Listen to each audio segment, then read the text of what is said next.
really even count? Like, Does it really even fucking matter? Why would we play this shitty song? It doesn't matter. This game didn't matter. Like, Nothing we're in glad you're life matters, here. so.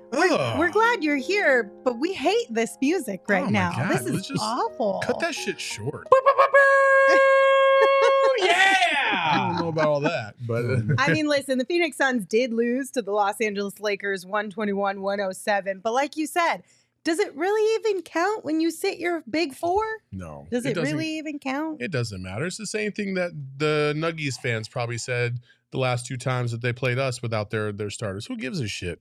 It doesn't matter. Everybody's going through the motions. It's the end of the year. I mean, Anthony Davis and LeBron didn't act like they were playing either. So, I mean, it's true. none of this mattered. The Lakers literally looked like we did last night. They did. LeBron threw the ball off the backboard so hard I thought it was going to shatter for a second Yeah. there. It was tough. Yeah, but he did say my bad, so we all knew it was his fault. It was his bad. It My was his bad. Well, welcome in, everybody. We're happy to have you join us for the PHNX Suns post-game show. Don't forget to hit that like button and subscribe wherever you get your podcasts. Also, leave us a 5-star review while you're there. I'm Lindsay. That's Gerald. That's Espo. Guys, like I said, the Suns fall to the Lakers, but we're not really counting this one. But let's talk about it for at least a little bit here. And we'll start off by looking inside the box. What's in the box? What's in the fucking box? Who gives a shit? Oh, wait, I'm supposed to read this. So 121-107, Suns lost to the Lakers. Just look at the three-point shooting. The Suns were 9 of 36. Brutal. The freaking Lakers were 18 of 36. I think half those misses were one-ish Wainwright. Yep. And then free throws. The Suns were 12 of 14. The Lakers were 13 of 17, so there's an extra point. Fast break points. The Lakers had 8 more than the Suns, and that's how you get a 121-107. Who gives a shit win for the Lakers? Yeah, pretty much. I mean, it's that simple. It doesn't matter. Like, It is that simple. And that's the last time we'll probably talk about stats against the Lakers this year. Yeah. That 3-point shooting, that was rough. Yeah, thank you, Ish. I'm not going to lie. That Thank one you. was the rough part. of Very, very tonight's much. game. Like, from the bottom of my heart, thank you for not hitting any threes at all whatsoever tonight. I mean, I appreciate you, Ish. I'm Know sure you that. do, Lindsay. I'm sure you do. 0 of 7 is impressive. Can't No, we agree in that? It's so catastrophically awful. And he was wide open on every single one.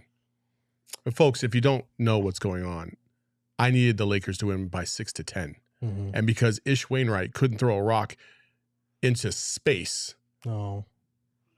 I lost my bet. So, Terrence Ross, Ish Wainwright, Darius Baisley, and Jock Landell combined to go 0 of 12 from Mhm. 3-point land. No, that's rough. Yeah, that one's rough. That one's Thank you, rough. guys.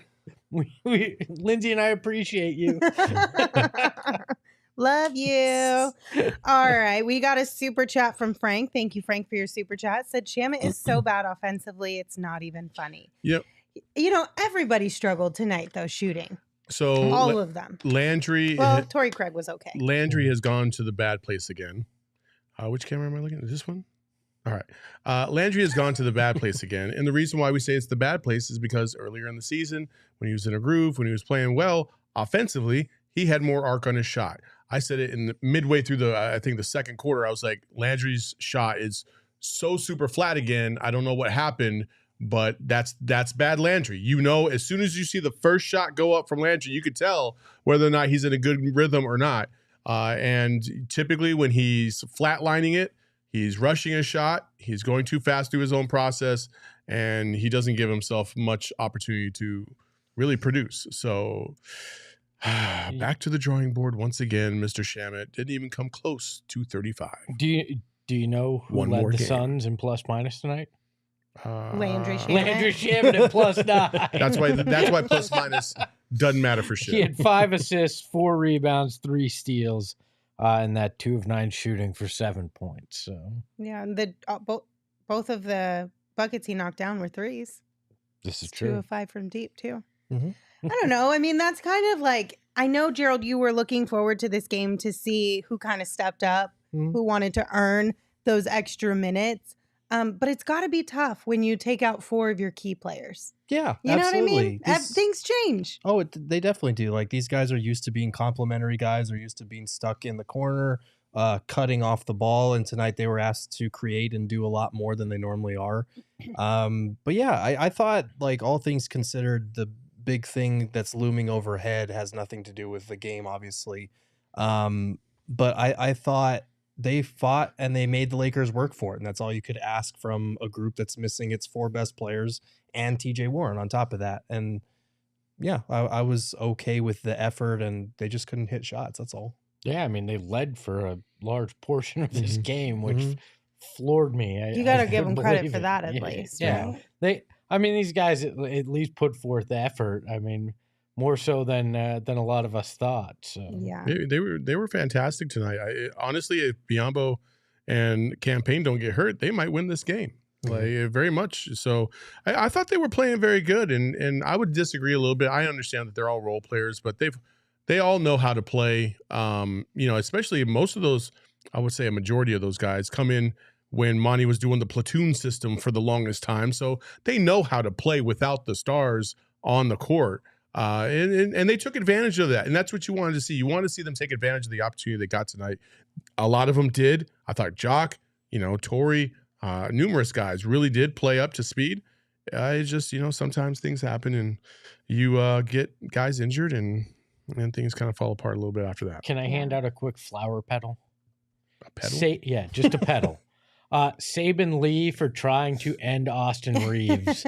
He failed, but it was impressive nonetheless. And I just wish he had posterized it. Yeah.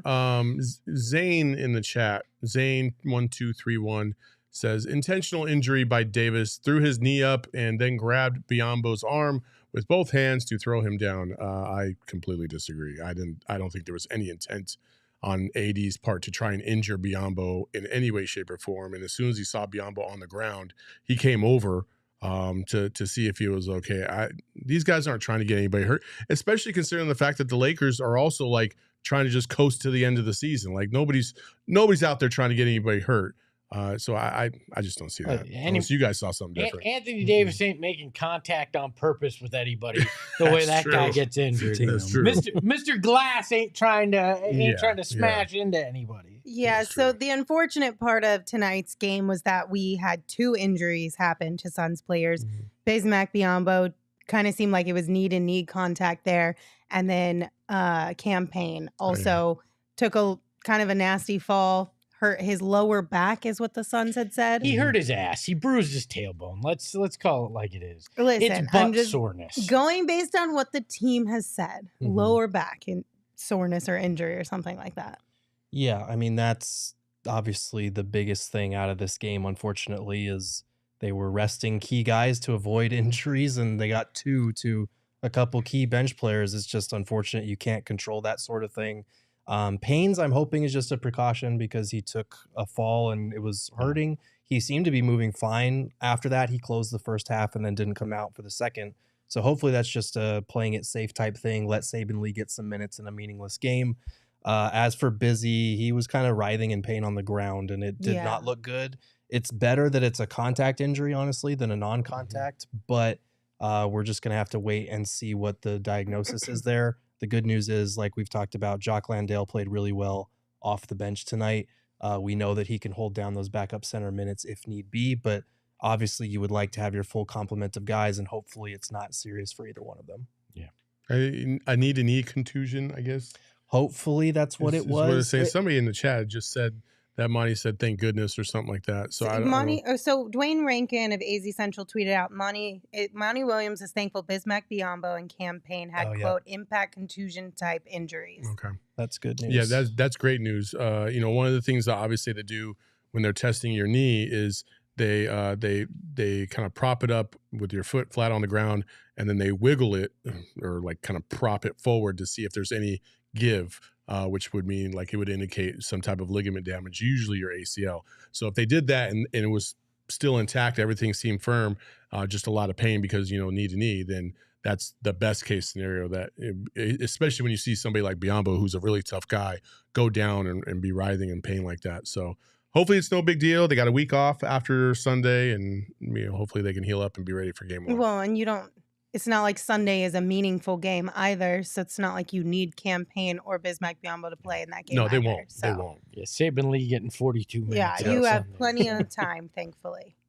So that's good news. We'll keep you guys updated on if we hear anything additional from the team before then, but at least we can kind of rest easy a little bit knowing what Dwayne gave us within that update.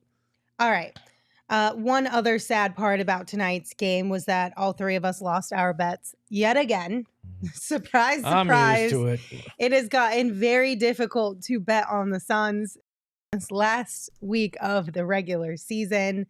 So we are all now $10 lighter in the pocketbook. But what does the leaderboard look like, Emma? Let's just see where we're sitting before our final game. She just doesn't look cute at all. You guys just keep losing money. I know. I'm back in the 200s. I'm out of the threes now, and that sucks. So Saul has $236.63. I have $296.80. And Espo, you got $164.50.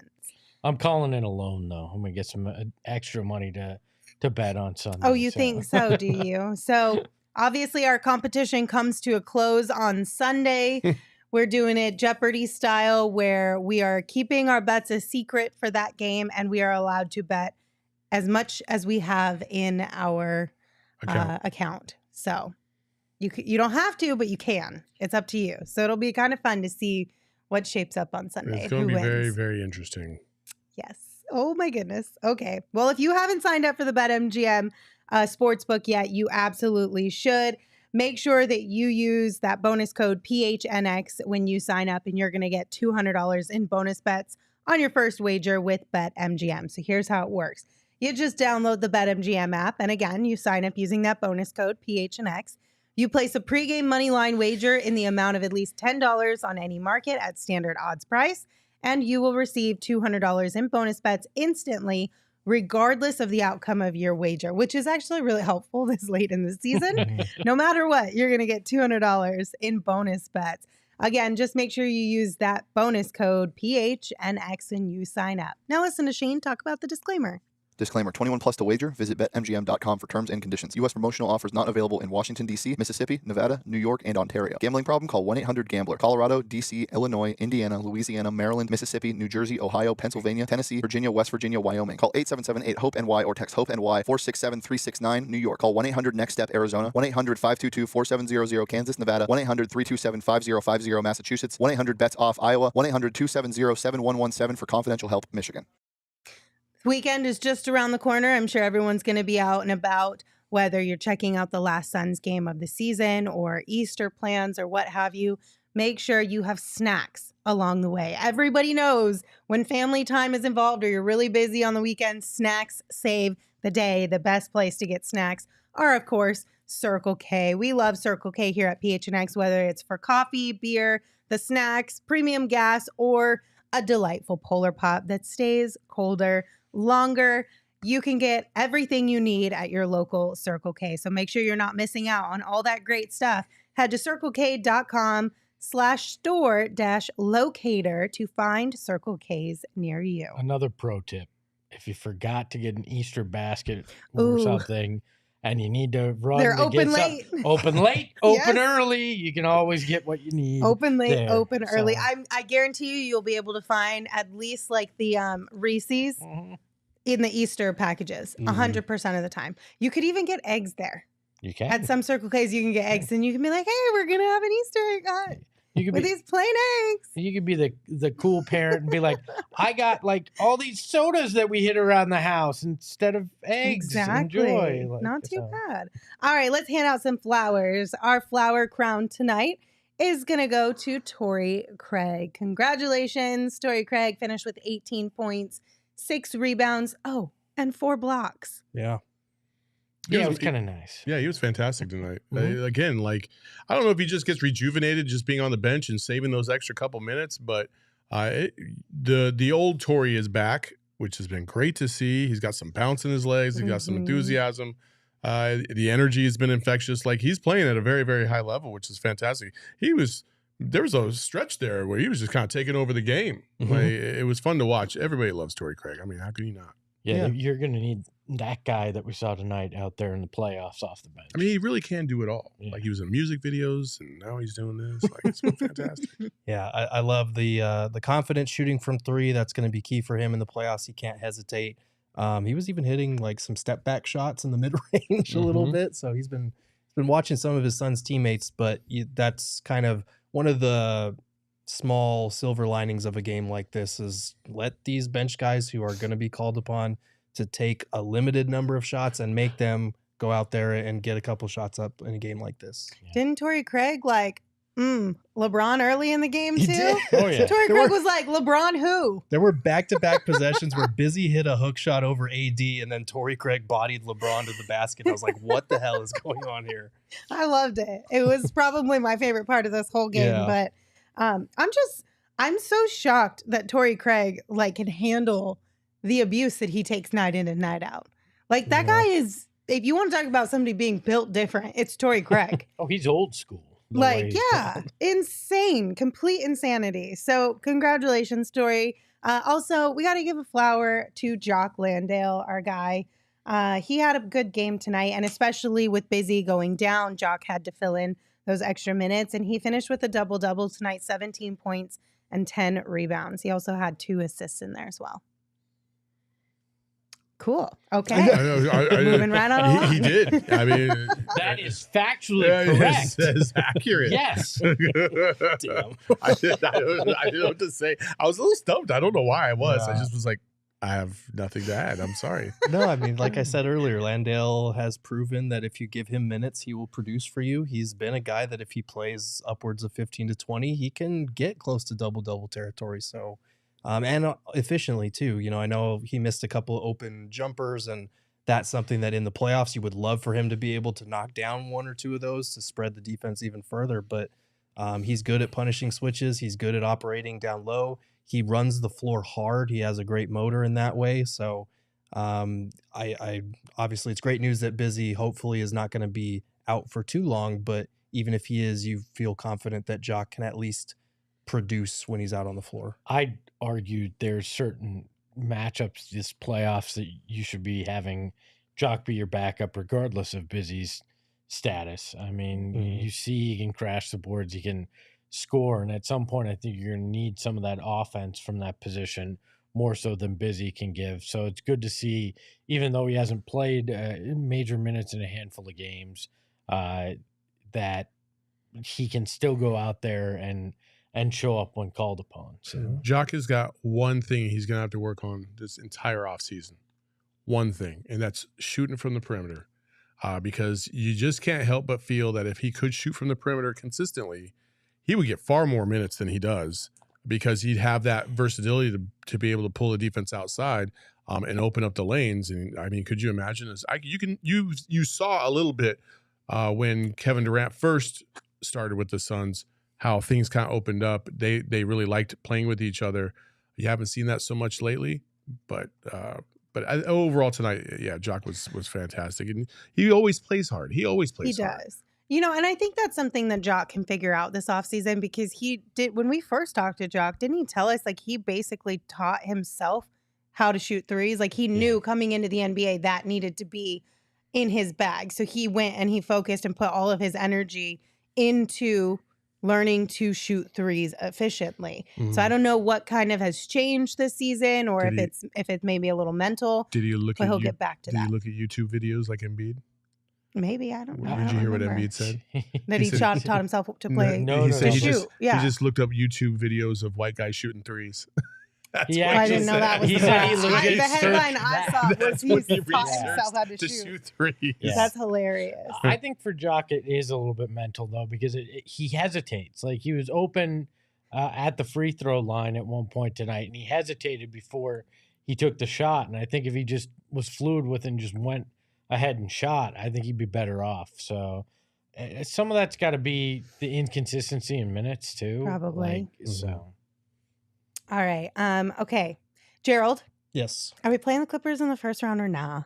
Like, I know this So- is super complicated, but what can you tell I'm us? low key like trying to check my math and the scenarios here to make sure I have this right. NBA tiebreakers are very complicated because you have a list of things that you go through if you have 2 teams that are tied or if you have 3 teams that are tied. Or 4 teams that are tied. If I'm looking at this right, and I'm going to have to double check this before I send these tweets out, but if the Clippers go 2-0, then they will get to 44 wins, and they will be the 5 seed, even if the Warriors win and get to 44 wins as well, because the Clippers own that tiebreaker. If the Clippers go 1-1 and the Warriors win their final game, then the Warriors are the 5 seed by virtue of having a better record. If there's a 4-way tie between the teams that could get to 43 wins, the Pelicans are the 5 seed.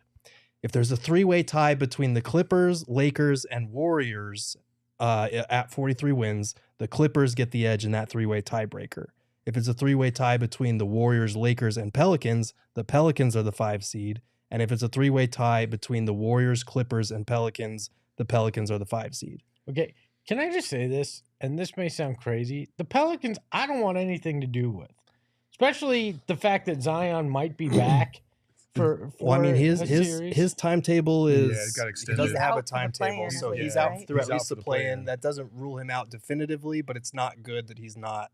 Yeah. That the update didn't go the other way. I mean, I hear you though. you're Like, basically banking. Well, in those scenarios, both give me. I think I got this right. That would mean that the Warriors would lose their next game against the Portland Trailblazers, and the Clippers could only win 1 out of their next 2 in order for the Pelicans to even have a shot to get to that 5 seed, correct? Yeah, but then the Pelicans have the tiebreaker against basically so all of those. Yeah, but what I'm teams, saying so, is like you're banking on the fact that the Clippers are going to go over, and so will the Warriors, and I just don't think that's going to happen against the Portland Trailblazers because each one of those teams has to play Right, has to play the Portland Trailblazers. right, more than likely it's going to be either Warriors or Clippers because, like you said, the Warriors have the tanking Blazers. When is that, tomorrow? Or no, Sunday. They have the Blazers on Sunday. The Clippers have a back-to-back Saturday, Sunday. They play the tanking Blazers and then a Suns team that could be resting guys and might have incentive to let the Clippers win that game if you don't want to play the Warriors. So, yeah, I think it'll be either Clippers, Warriors, but in the event that the Warriors somehow drop the ball against a tanking Blazers squad, that opens up a whole new world. Yeah, as unlikely as it might be. So we should. I don't give a lose on shit what you think Sunday? about my singing. We know. So basically, what we're telling you is that you're going to need some OGs to kind of get through this because it's a little nerve wracking and everybody needs to just chill. the And fuck also, out. Sunday might not be that fun from a basketball perspective. So be high off your ass. Yeah, and I mean, enjoy it. I think Lindsay has just said we're all going to be on OGs. Even Lindsay. I'm just Let's talking go. about, they have a happy balance. Just go with it. They for a have little bit. literally have a Just happy humor balance me gummy. for a little bit. A happy balance gummy, which is a 1-to-1 Yeah. THC to CBD ratio, and they got that nice strawberries and cream flavor, which is so Yeah. yummy for your tummy. And you can get yours. All you got to do is go to ogsbrands.com. Yeah, my singing's what's bad. ogsbrands.com to check out your nearest dispensary. Most of them got it. It's all good. You got to be 21 and over, and you got to enjoy it responsibly. Yes. Also, we just dropped a new collab shirt with OG's Brands. It's now live. And if you want to get your hands on that super dope tee, make sure you get your tickets to Buds-A-Palooza and join our PHNX crew on Friday, April 14th in downtown Phoenix, because we'll be hanging out with our friends over at OG's. They'll be doing a special edition of the OG's PHNX Variety Show live from Buds-A-Palooza, and that's where you can buy that OG's PHNX collab t-shirt. So get all the information you need at budsapalooza.com, and we'll see you there. Hey, I got a question. Yes. Sorry to throw you off. You're fine. So we've had this debate, and I want your Uh-huh. guys' intake. Phoenix on the OG shirt. What OGs do you think he takes? Oh, that's a happy balance. I mean, Phoenix He's a is little one. spicy. No, that's definitely sativa. 100% Oh, yeah. sativa. He could. So what flavor? I said tropical. I personally said tropical. Wait, isn't sativa's the one that is get your energy up, right? Yeah. Not a chance. If he's on sativa, If he's on sativa, he's gonna be angry little bitch. That's Yeah, the have way you seen his Phoenix Twitter? is. Have you seen his Phoenix Twitter? is an angry. Tell me he's not an he's a angry prick. little Right, beast. Phoenix hasn't tweeted for a while, so Well, it's Yeah, because he's been chilling so with those, angry. those Like, sleepy time gummies, Yeah. just chilling out, taking all the naps this in the is world. definitely a spicy Phoenix. Yeah, for that's sure. a spicy Phoenix. All right, guys. I want you to prepare for this next segment. This next segment's going to be sponsored by our friend at Shady Rays. Okay? New friends of the program. I'll tell you about Shady Rays here real quick. They offer some of the dopest sunglasses that you are going to find. Not only are they super dope, but they're well made, and Shady Rays offers the most insane protection in all of eyewear. Every pair of sunglasses is backed by lost and broken replacement. So if you lose or break your pair, even on day one, they told us they'll send you a brand new pair, no questions asked. So they've got your back long after you purchase. You see all four of us are rocking our Shady Rays right now. So you know there's a wide variety of selection for you guys to choose from. They also have blue light sunglasses or just normal glasses for the computers. You can get a prescription put into glasses. They've got polarized glasses. Everything you need. And exclusively for our listeners, Shady Rays is giving out their best deal of the season. Just go to shadyrays.com and use code PHNX for 50% off 2 or more pairs of polarized sunglasses. Try for yourself the shades rated 5 stars by over 250,000 people. Right now, we're going to throw some shade at the Dallas Mavericks. We got a super chat from Laking Ball and said, are we going to talk about how the Mavs really just tanked and got eliminated, and also thank the camera for catching Mark Cuban laughing at the end? Yes. Yes, we are going to throw some shade. And Leo sent us one too, said, Luka going to Cancun with Bad Bunny and Kendall? He is. Put him on the PJ, y'all, because they out. it's over, baby. Bye, Dallas. Enjoy your vacation. Oh my God. God, man. Look, I don't even care about the Suns Mavs things for a minute. I would just like to say to all the people that were on my case about not wanting to trade for Kyrie Irving for weeks and for months, I told you so. To be fair, I told you so. to be fair, To be fair. the Don't- Mavs, the Mavs did play Don't better do with it. Kyrie on the court than with Luka. I'm aware of that, And but I they am also so on board with Luka being so slandered right now, because you know what, Dallas Mavericks fans, just get in here for a little bit. Come close to Daddy Saul. Oh, All right. God. Again? Listen, enough. listen. Hate on me after this, okay? Luka is a fraud. He will always be a fraud. He is going to be a stat stuffer and nothing more. He will never win a championship because nobody likes to play with him. Period. He needs the ball in his hands all the time. He whines with the ball in his hands all the time. Nobody likes him outside of Dallas. Get used to it. Sorry, Mavs. Have fun in Cancun. It's going to be a blast because your boy Luka is probably going to, have a good time too. Okay. Can I say, though, that I do think that it is unfair that guys like Book earlier in the season get flack for where their teams are at.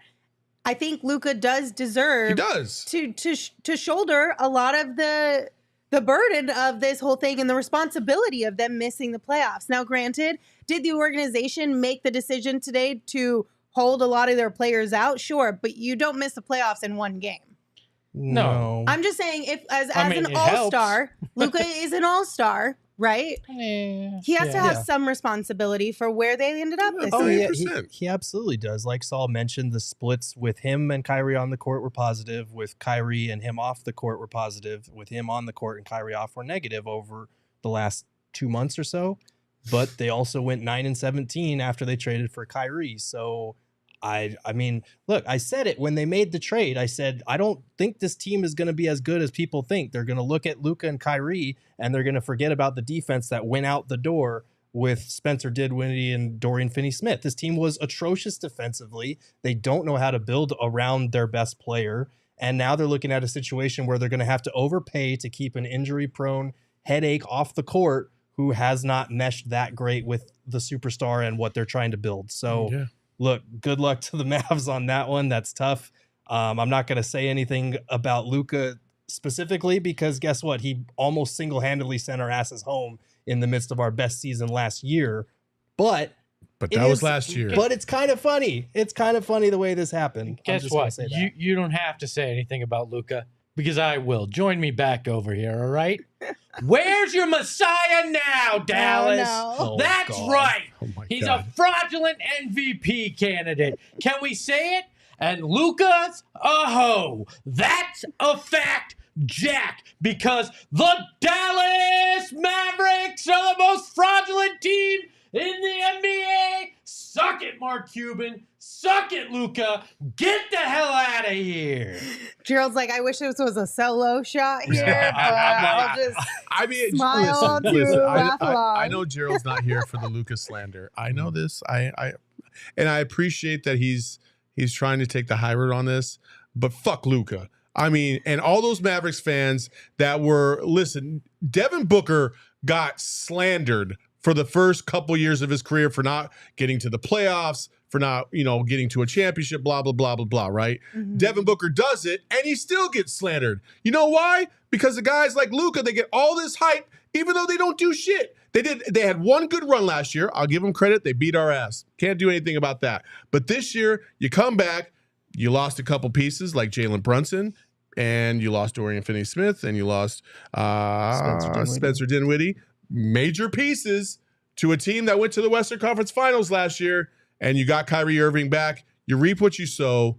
I hope Dallas never wins another game for eternity. It won't happen, but I can always wish.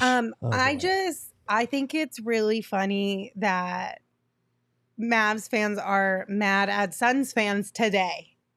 Like, we were also beefing today because Suns fans, of course, bookmarked all the tweets that Mavs fans sent out, telling us to bookmark these tweets, saying we want Book and we want the Suns in the first round and all that shenanigans. So then today, when they were officially eliminated from the playoffs, Suns Twitter had a heyday with it. As they should. And, this beef between fan bases I don't think it's going to ever end. If you can talk I really shit, don't think it's going to ever end. If you can talk shit, you have to take shit when Yes. you take your L's. Yep. And today that the roles were reversed finally. Yeah. Because they were giving us shit for 11 months. Well- You know how many times we saw that fucking Devin Booker, Luka Doncic meme, and now you got to flip it on them. Dude. Sorry. We sat here after game 7 Mhm. and we took our big ass L, and we had All the Mavs fans. all the Mavs fans in our chats Mm-hmm. giving us all types of shit left and right. And you know what we did? We're like, you know what? We got nothing to say. You beat our ass. You're- That's you're how it not was. wrong. Well, you got your comeuppance now there, Dallas. At least now we can move on from that because No, we will never move on well, from I that. think it evens the playing field now. There's no you can't bring up game 7 and then miss the playoffs the next year. That's true. You can't. You know what I mean? Them's the So rules. I feel like next year it's an even playing field again. They wanted us again in the playoffs. We held up our end of the bargain. I don't see you guys. I don't know. Well, okay, that's your Shady Rays throwing some shade segment of the show here. Gerald, Yes.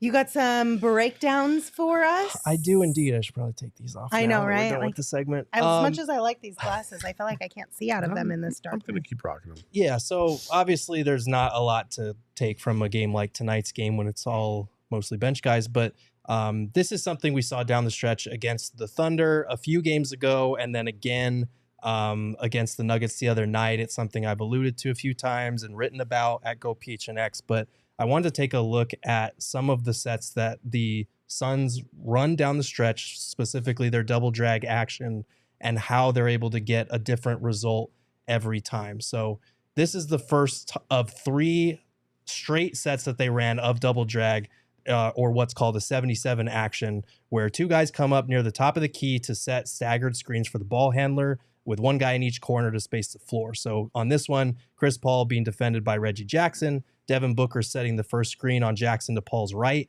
with his man, Bruce Brown, right behind him, and then DeAndre Ayton is following up with the second screen. So his man, DeAndre Jordan, is behind him near the top of the paint. Torrey Craig is in the strong side corner with his man, Christian Brown, to help position, and Kevin Durant is in that weak side corner with his man, Peyton Watson, playing him pretty close to start the play.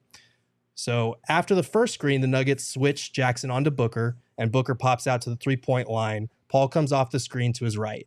Brown, who's switched onto Paul, fights through DA's screen, but still needs DeAndre Jordan to temporarily show and cut off his driving lane. Watson on the weak side over there takes a small step over toward the paint, with the play developing on the opposite side of the floor. So Brown does a great job recovering, keeping his hands up to deter any passing lanes for CP3. Jordan maneuvers the gap pretty well too, cutting off a driving lane, and Paul picks up his dribble while also staying close enough to discourage hitting DA on his roll to the free throw line. Watson is fully in the paint from the weak side, but with Brown's hands in Paul's face, and because of the angle that Watson has for a potential cross-court pass, Paul just swings the ball back to the left side with Booker near the top of the key. That's okay, though, because the Suns are perfectly happy with this outcome. They're going to let Booker go to work against Reggie Jackson rather than one of the best defenders in Bruce Brown. So this is the switch they wanted. Paul spaces out to the three-point line on the right wing. DA drops down into the dunker spot near the baseline, and that's to keep Jordan glued to him. Booker blows by Jackson, because of course he does, and the Suns add a clever little wrinkle on the strong side to make sure Book doesn't see too much help. So Torrey Craig, who's been standing in the corner, cuts diagonally to set a back screen on Chris Paul's man. And without turning his head, Bruce Brown feels the contact from Craig, which makes him assume the Suns are really running something to get Paul open for three. So his natural inclination there is to fight through that back screen while Paul drops into the corner rather than step up and provide help on Booker's drive. Christian Brown has basically switched onto Paul, ensuring he can't rotate over and stop Book. And then Durant lifts up a bit to keep Watson stuck to him. DA sinks lower to the baseline, pulling Jordan away from the play where Booker's driving. And the end result there, Booker gets an easy floater over the smaller Jackson with Bruce Brown trailing the play and both Jordan and Christian Brown unable to step and help up. So that was the first one that they did. And then on the very next possession, they ran the exact same set against the Nuggets with the exact same defenders. So Jackson switches onto Book popping out again, but this time Brown is right on CP3's hip, coming off the staggered screens, and DeAndre Jordan is in drop coverage this time to take away DA's role. Paul sees the space and takes on the challenge. He drives into the lane. He forces Jordan to deter his path to the rim. And with Kevin Durant in the weak side corner, Watson nearly has both feet in the paint, while Christian Brown stays attached to Torrey Craig in the strong side corner. Paul gives his old teammate Jordan a slight hesitation dribble like the ball is his yo-yo. He baits Jordan into leaving his feet, and that extra split second gives Paul his path to the baseline. So with Paul so close or so far under the basket and DA continuing his roll to the dunker spot, Watson has already fallen into the trap. He has to help on DA's roll, and Paul knows that Watson has both feet in the lane and has turned his back on Durant at this point. So Paul jumps past Jordan out of bounds, looking for the corner. Watson knows what he's about to do, but he's too late. The point guard flings a perfect bounce pass under his outstretched arm, and the result is an uncontested left corner three for Kevin Durant. Our friend from the 4-point play, David Nash, tweeted this out today, but in his last 3 games with the Suns, Kevin Durant has made 5 triples from the left corner. In his 15-year career, he's only made 5 or more corner threes in an entire season 4 times. So it's not a shot that he gets very often, and the Suns are already making defenses pay for leaving him because that's a guy who shoots 43% from the corner for his career. Then on the last possession, this was the 3rd straight time they ran it. Same configuration, same defenders. Jackson switches onto Booker, but after what happened last time, DeAndre Jordan hedges hard onto Paul to keep him outside of the 3-point arc. Brown is in hot pursuit, trying to catch up to the ball handler. And then with DA rolling into the lane, Brown and Jordan try to show hands as Paul picks up his dribble, preventing an easy feed to Ayton on the roll. The weak side defender, Watson, has to come across and put both feet in the paint. And this is the subtle brilliance of Paul. He sits and waits because he knows Watson still has the last play in his head where he left Kevin Durant open for 3 in the corner. So he holds the ball. He gives a quick little pump fake to draw Brown and Jordan to him like a magnet. And he waits to see what choice Watson is going to make as Ayton continues his dive. So Watson tags Ayton on the roll because he has to, but he's completely behind him as DA seals just outside the restricted area. Paul's pump fake threw Brown and Jordan's timing off as far as trying to deflect his pass. And Paul initially picked up his dribble with 13 seconds on the shot clock. He doesn't pass until 2 seconds later, but the patience pays off. So it's almost mean for the Suns to pick on a guy who's trying to get developmental minutes and is eager to prove himself, and they prey on his lack of experience and his desire to kind of avoid making that same mistake twice. You can see the balls in the air to DA. Watson thinks Paul is about to rocket a pass over the top to the weak side corner. He's about to dash back out to KD to guard that shot, but he realizes too late that it's going to Ayton, who is now near the basket. So Watson recovers. The only thing he can do at that point is catch and foul Ayton on the shot. DA made both free throws. So on 3 straight double drag sets, the Suns got Booker on a floater for a mismatch, a corner 3 for KD, and a quality look at the rim for DA that he got fouled on. And this is the type of thing that, as much as opponents will know your plays, as long as you have multiple weapons within those sets that you can go to, little wrinkles like that, it's going to make you really hard to stop come playoff time. They got options. Yeah, you brought up the corner threes with KD, and what I found interesting was the 2 other times he's made more than he has with the Suns were 2 seasons with the Warriors, which is where he was surrounded by the most talent, where defenses can't just focus on him. They have to focus on everybody. I think this is a trend we're going to continue to see in the playoffs just because you can't guard everybody on this team. So. Yeah, absolutely. Yeah. Thanks, Gerald. We appreciate your insight there. We did get 2 super chats from Office. Thank you so much, Office, for your super chat. They sent us a couple stickers. The first one was a vomiting face, according to the way that our system here describes these things. And the other one was a money mouth face. So thank you, Office. We appreciate your stickers. Okay, guys. So JJ Redick and the Dunker Spot had a conversation here recently, and they talked about the Suns. And they asked the question, what's stopping a healthy Suns team from having a perfect offense? So, Gerald, you showed us some of the things that they did last night. Let's see what these gentlemen had to say. I think KD eases a lot of the concerns that I had before the trade. If we're talking, hey, the second unit, I know depth is a thing that's being talked about, but if you can close quarters with Kevin Durant or Devin Booker and then open the next with the other, that can help with that. I think KD is underrated in what he's going to add to this Suns defense, especially in the playoffs, with their love of playing team defense, with his ability to guard multiple positions, his weak side defense. I think for me, who's the 5th guy? Do they have enough 2-way lineups that work for them? 10. Is DeAndre Ayton still going to be able to hold up and pick and roll? That's always a question mark for me. And then what do you do about teams telling Chris Paul, please come here and defend? Okay, so this video is like 9 minutes long or so. So if you want to watch the full version, highly recommend you checking it out. But basically, one of the topics of conversation that was brought up from each person was the 5th guy. Every single one of them wanted to know who was the 5th guy, what were they going to play like, all that kind of stuff. So how concerned are you about the 5th guy? And do you still think it's Josh Okogie? I'm not concerned. And I do think Josh Okogie is the primary 5th guy. But you're gonna see them kind of fluctuate depending on who's really feeling what in certain games. There's gonna be games where, hell, it could be Terrence Ross, it could be TJ Warren, that could be that 5th guy. They have a versatile lineup and versatile depth that can really help out when it comes to that 5th guy. So I'm not too worried about the Suns and who they could put at that 5th because of the diversity that they have across that lineup of guys that can go top, they can get to the hole, all that stuff. So it's pretty cool.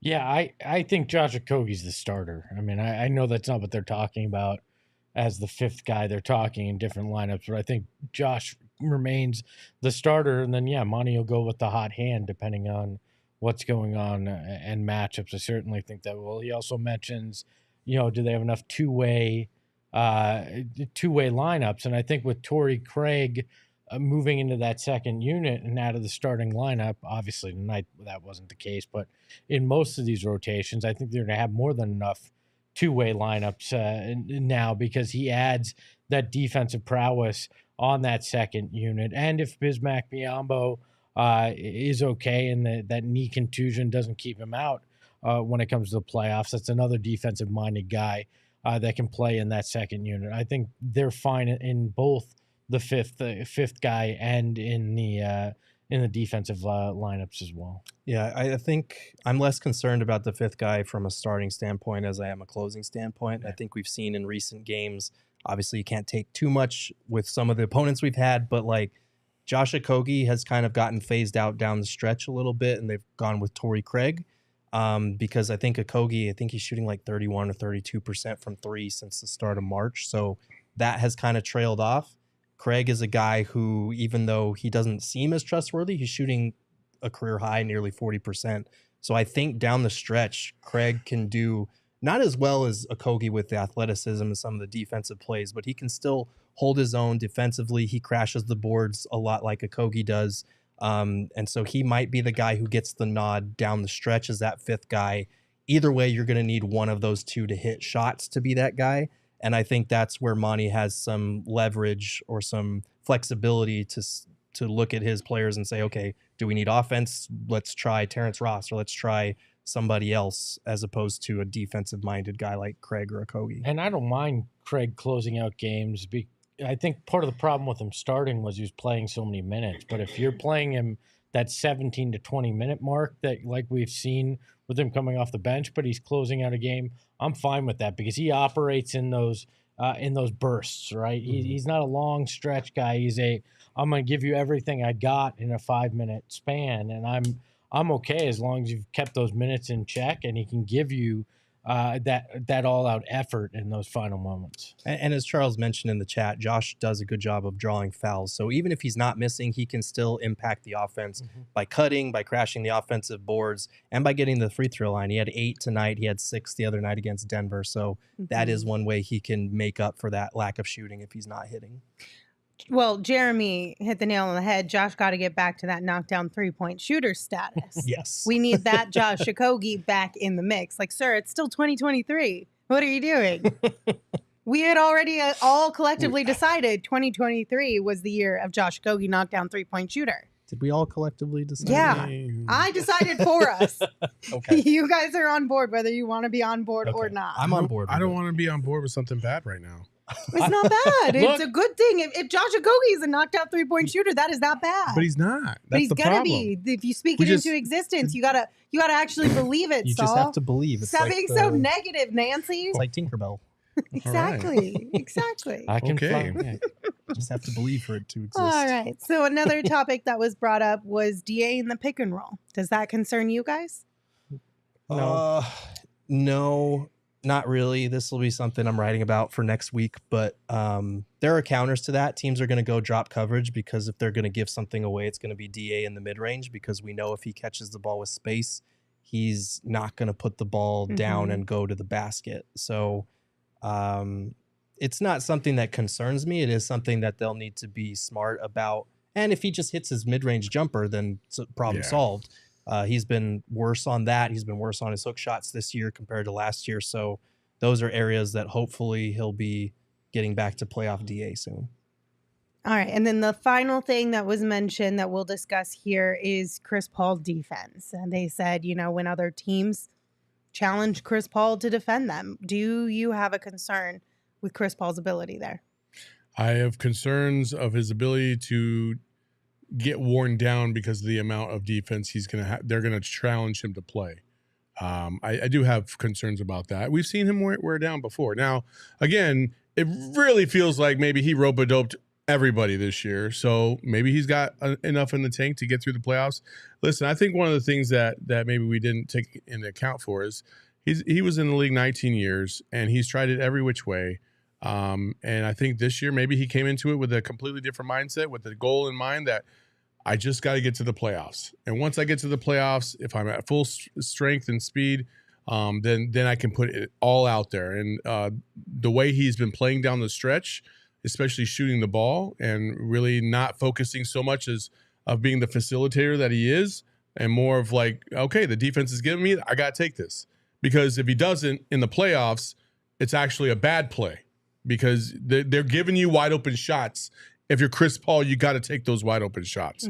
So I'm not so concerned, but I will have an eye on it if that makes sense. Yeah, but I mean, of the 5 starters, sure, he's the weakest link defensively, but he's also not horrible. Like this isn't like Steve Nash back in the day where you can just focus on him and pick him apart and go to town. And I'm not. This is more to their point, not anything. For sure, but it's more of just from a physical standpoint, constantly being the guy that they're going after over and over and over again. That's all I'm really referring to. But I think that's a bad strategy if that's what a team's going to go with. That we're going to try to just hound Chris Paul. I don't think that's a winning strategy for anybody. This team is good enough team defensive wise and everything. And Chris Paul has proven time and time again that when you challenge him, he finds a way to step up. I mean, we've seen guys this year try to post him up. Never seems to work. Like we said, he's got that old man strength in that way. Sure, is he probably the weakest link in those 5 starters on defense? Yeah, but I'm not overly concerned about it. Sometimes, not even all the time. No. Because there's been some times where, as much as we love Josh Okogie, there's been a few times where he's kind of olayed on the defensive side, whether it's miscommunication or no backside help. But you've seen him like kind of just stop at the free throw line and become a turnstile from time to time. So everybody has their faults. But it does look like this team is starting to gel defensively just at just the right time. Yeah, and I do think with Chris, one thing that'll help, ironically, with his defense might be the way that the Suns run their offense now. It's not so dependent on Chris taking the ball up the court so many times. When there have been opposing coaches in town, I've kind of asked their opinion on Chris Paul, and one of them was Doc Rivers, and he was saying, I think it's good for him to be off the ball more because people don't realize how physically taxing it is when you have to just bring the ball up the court, especially with the way teams guard him. They hound him, they make him zigzag just to get it across the damn half court line. And now the Suns don't do that anymore. They take a lot of that pressure, that physical load away from him. And I think that will help keep him fresher defensively, even when teams start to target him a little bit more and try to turn him into a pigeon. We had a couple comments in the chat that I like. Aaron, thank you for yours. Said this past offseason, the goal was to phase CP3 off his second scoring option. I'd say it's a success and should help with being worn down as the playoffs go on. It's only a success because you got KD. It was a success before that with Mikal. Yeah, Mikal was also taking the load. Mikal was taking that load the last month he was here. Before that, Mikal was not taking the load at all. That's a couple months now that CP3 hasn't had to carry a load. So it's a win. It's gotten a lot better in recent months for sure. Yeah. And it looks like it's in a much better place heading into the playoffs. As he alluded to, trading for Kevin Durant sure doesn't hurt that. And then Eldon said CP's defensive IQ and quick hands make him a pretty great, quote, worst defender. Yes. Well, yeah. 1,000,000%. I mean, he's just the weakest link of the 5. He's the worst defender in the league at such a high level. The worst of the best? No, I'm sorry, on his team. On his team, not the league. Sorry. But this is a team very much predicated on team defense, too. So, yeah, I'm not concerned. All right. Well, Gerald told you he's going to be writing some great stuff over at gophnx.com. So make sure you keep an eye out for that.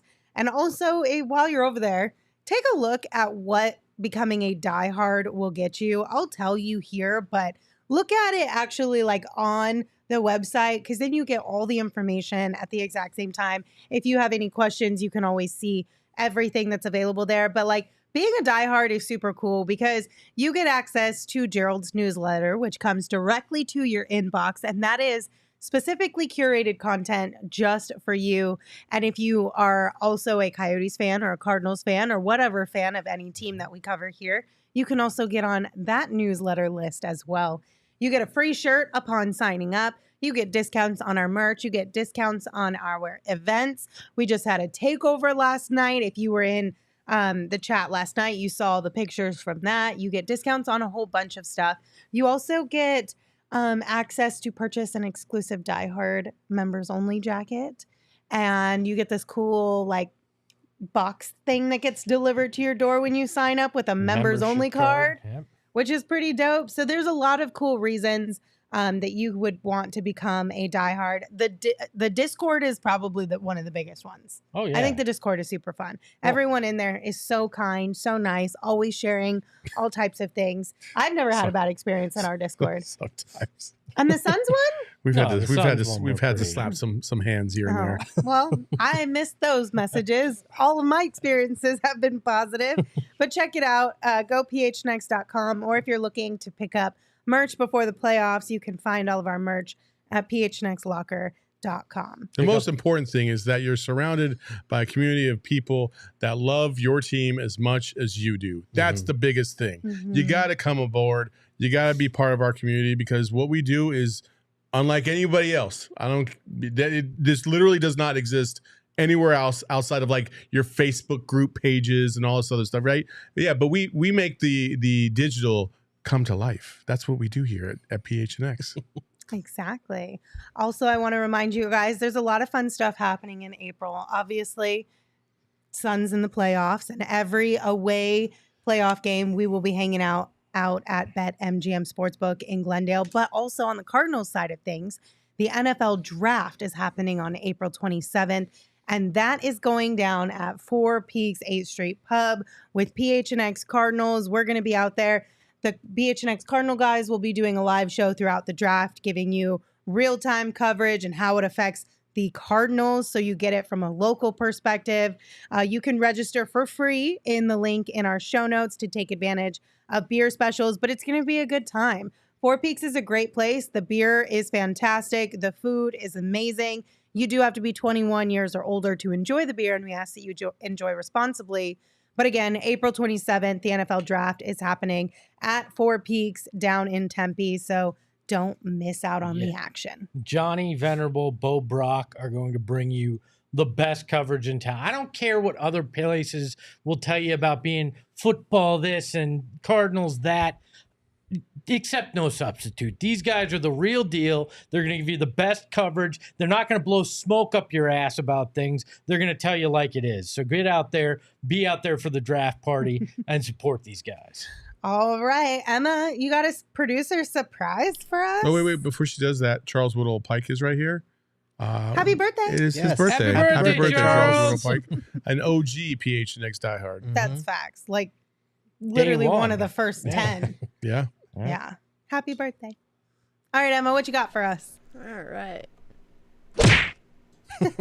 I always have to start it off like that. Okay, guys. So this one, I wanted to do this last night, but we didn't have time for it because it's kind of baseball themed. You got to speak up a little bit. I can't hear you from over here. Well, get hearing aids, bud. Sorry. I'll move the mic further away. Sorry. Starting lineup, our normal starting lineup. What would their walkout song be? Oh, God. All is one or individual walk? Individual. Oh, man. Because in baseball, it's individual. So Okay. what would... We can start... Do you want me to, like, list them, or do you want to... Josh Okogie would be the fan of the opera song. I think he earned that from wearing the face mask. Book would be any Bad Bunny song because he's got to troll that shit right now. I think I'd play that actual line referencing me and come out with the 11. Just holding up, show the attitude, right? That's a tough one. I feel like KD's didn't... Okay, do you remember The Undertaker, the bells that he came out with? gonna say that. Yes. Holy shit, yes. Yes. Yeah, or that's like Hell's absolutely- Bells by AC/DC or Right. something like that. Like that's definitely got to be... He's got to go dark with it. KD does. Oh, man, that's the only one that's like Or super where, easy. I don't know why I'm thinking Where I Roam by Metallica. Something, That's but pretty something solid. along those lines. Yeah, Right. like an old Undertaker, school, yeah. Yeah. older school rock for sure. What about DA, Chris I Paul? feel like it's got to be something funny, like not funny, but a fun song that makes you want to kind of dance a little bit. Yeah. Chris- That's a DA song. Chris Paul will come out to Who Shot You? God bless. Man. You got to watch your back. Unbelievable. Book is hard. Books is the hardest. Book is, he would probably come out to his own shit off Book of would be off the of Drake. Travis Scott. Wet yeah. like I'm Yeah. Book. That's boring though. Yeah, well, But he Book loves is- Drake. Book is Book is not boring. Yeah, Book is kind of boring. I mean, I know. I love him to death, but But, like- he's kind of like Book is just he's straightforward, and that's Yeah. why he's a trendsetter. He just goes with the obvious cool thing, and Drake, a song where Drake name drops him would be the obvious cool thing. I feel like. Is he a trendsetter? Yes, How so? absolutely. With the cars, with all of the sponsorships that he gets, he's absolutely a I mean, but trendsetter. other people You know have what had Book cars and should do sponsorships. though? No, but like the classic No. vintage cars. The and vintage But he cars. should lean into his heritage more. He should come out to some Vicente Fernandez. Like all of the boxers who rep Mexico do, he should do the same thing. What about That's what Book should maybe come he out should to. really embrace it and go back to coming out to like a lighter shade of brown. Let's go. Oh my God. I feel like Wow. CP3 should come out to Let's Old go. Town Road by Will Nas X, Old Town Road. Like you've seen that photo from his Houston days where he came in the Yeah. cowboy Chris gear. Paul? Yeah. And, Yeah. Chris Paul. I think he could He have some did, fun that with was a that. fantastic photo. Yeah. Just that photo, the old reference. I think Yeah, I like that. It was like goes to Texas Roadhouse Yeah. once. Yeah. That was his outfit. Yep. It was great. Goes to Texas Roadhouse once. It was hilarious. He looked like Marty McFly in Back to the Future 3 when they dress him up to go back to the Old West. Like, I know Saul doesn't get that I reference don't. because he refuses to don't. watch the best trilogy ever. But The best trilogy ever. one of them, yeah. Man. All right, Josh Okogie, we can't leave it Phantom of the Yeah, Opera. That's I get it, but we got to pick a real one. We could do mask off. Mask off. There That's you go. solid. Yeah, that's a That's good one. also low hanging fruit. Yeah, but at least it's a little bit more up tempo than Phantom of the Opera. Hold on, I But love both this. of them She's like, literally have we to do can't with the do this shit as mask. no No suggestions, but she's shitting on us. Yeah, What do you want it to be, Yeah, Lindsay? what do you want? You pick. that's why I literally said his is hard, but we can't just go with the low hanging fruit. We got to come up with a better one. I don't want to play these rules. It just comes into a rule game. It's not even about rules. It's just low hanging fruit. That's all. I think Jo is very basic. As well. I think he's going with like J. Cole, Drake. They all would pick J. Yeah, Cole but and what Drake if song? they could. For You can't sure. just name artists. You gotta give us a song. All right, I think he would come out to Metallica It would have or to be ACDC. something like okay, but intense, there's like- like 89,000 songs amongst those. Intense. Yeah, it would have Okay. to be like almost like EDM for the way he like crashes the boards, like something that's just fucking nonstop, like What Just about like like, all like up in your Bonfire by face. Night Why Party or am I something like thinking that. of 9 Inch Nails? Wow, The damn, Climb Back, J. Cole. The Climb Back, J. Cole. I need to hear that song. Bad Blood by Taylor Swift. Stop it. Stop it. I knew you were trouble when you walked in by Taylor Swift. I mean, See, listen, Priscilla in the chat gets it. They said not Lindsay, the creative director. Priscilla gets it. She said they would all pick NBA Youngboy. That's true. Just be Nevada on loop. I mean, I feel like anytime you ask any athlete who their go-to artist is, it's always J. Cole is usually number one. Drake is a second. And then it kind of varies from there. But those two always seem to be in the top two for sure. I like that. That was a good one, Emma. Thanks for the producer's surprise. We did come up with some good songs for them. I feel like we had a few pretty good ones. I feel like we did. Maybe we should make that. We'll have to see. As I love Espo, he always gets what I'm saying. Listen, I came up with the exact same one you did. We were on the same page with Kevin Durant. we were. Were we not? And then you shut down right after that. No. I had a good idea for a book. Anyway. I put in enough effort. I I'm was out. like, I'm done. I'm tired of being here. I want to go home. All right. We're going home. Give me a Thank you second water guys for bottle. joining us. We appreciate you. Hey, You it's can not one follow the premium. show on Twitter at PHNX_Suns. You can follow me at Lindsay Smith AZ. You can follow Saul at Saul_Bookman. You can follow Gerald at Gerald Bourget. And of course, you can follow Espo at Espo. Espo, take us home. I feel bad for all those hotel attendants and flight attendants. They're going to have to deal with Luca's complaining. Enjoy Cancun, and we'll see you next year. Ahoy, hoy! We here to turn up the tempo. Got to understand me. I'll always rep the family. Rally in the valley like Dan G. No plan B. Always on the job. My team move like the mob. Turn the beat on. I throw it down like.